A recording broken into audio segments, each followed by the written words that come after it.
Hello, everybody, and today we will be exploring the Middle Ages. I hope you enjoy this, and let's get started. So, the Middle Ages were a time when Europe was basically in the middle. Em- Empires like the Empire of Charles the Great or Charlemagne, and, mass migrations to England were the most common thing. Let's first talk about the kings of these eras. The kings of the Middle Ages were, well, as you could think. They were kings and they were exactly the kings you thought of. Now, let's go on with something else. Kings normally used feudalism to keep their subjects loyal. Feudalism is the process of giving land to one of your nobles in exchange for their loyalty and protection of your kingdom. Since the kings had basically the entire territory of their kingdom, they could afford to give some territory to nobles. These nobles then split their territory into places and gave them to knights. These knights then governed the territories while still being technically governed by the lords, which were vassals of the king. Feudalism helped keep the kingdom secure. Here, due to, every single tiny area has an area people to protect it. Now,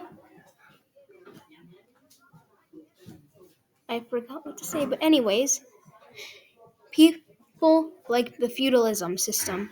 We also Feudalism is also how we got castles, since people wanted good ways to protect them. After this, we'll talk about the influence of the church in medieval society.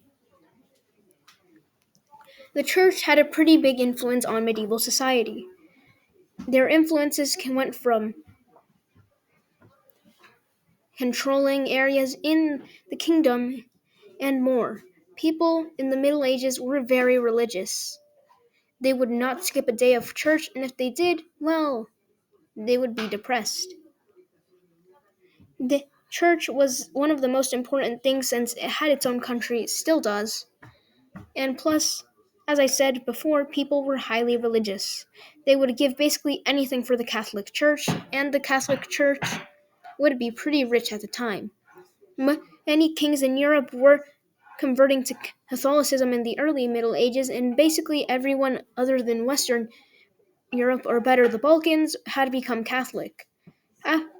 After this, you might know or might not know, that another branch of Catholicism or Roman Catholicism, whatever you want to call it, sprouted out from this, which is Protestantism. But we'll talk about that later.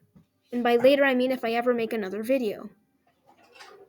So, the Catholic Church had pretty big influence in medieval Europe. It was one of the biggest influences, and now we're going to talk about one of the biggest things that happened: the Hundred Years' War. The Hundred Years' War was a war between Britain and France, where Britain was trying to force France into a personal union. This obviously failed because France is still, well, France, but they got pretty close. Capturing Paris and almost completely capitulating France and forcing them into, a personal union. The one military general that managed to, do this was, I forgot his name, but he was a very good general and managed to get France out of this, personal union with the British.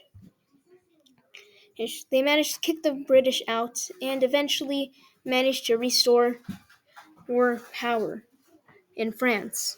The Hundred Years' War was a staple of many things and would be one of the first wars between France and Britain that would become from a sour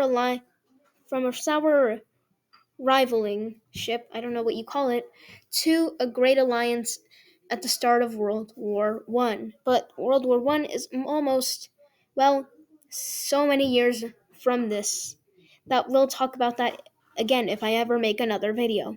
Now we're going to talk about the great minds and Renaissance thinkers that ended the Middle Ages and brought Europe into the early modern era.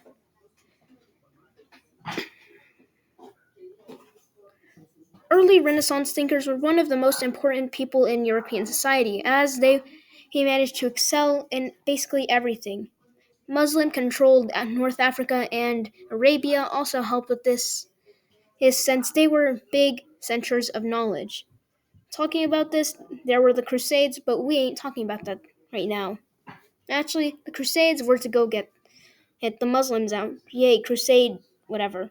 Anyways, Renaissance thinkers entered in Europe into an era of new thinking, invented new inventions, made a new way of thinking. I've said that 3 times already. And basically revolutionized Europe. Paintings things were becoming even more popular and they were becoming more lively every year. And, well, the Renaissance was the biggest advancement in European history, or one of the biggest advancements in European history since the Roman times, since by now we've reached around where the Romans were, but a bit better. Now, let's conclude this video, and yay. In conclusion, Europe has changed a lot. As you can see on the map on screen with very poor quality, there are so many nations that don't exist anymore. France is just France. Charlemagne's empire gone. Germany, still exists but very reduced. And Slavic tribes aren't Slavic tribes anymore. They're Poland, Ukraine, Russia. Please don't cancel me for this. Belarus and Baltics, all those areas. Now, you can see how much the world has changed from those ages and admire that they came and helped us in society so much. Thank you for watching this video and goodbye, everybody. This has been I'm Not Telling You My Name.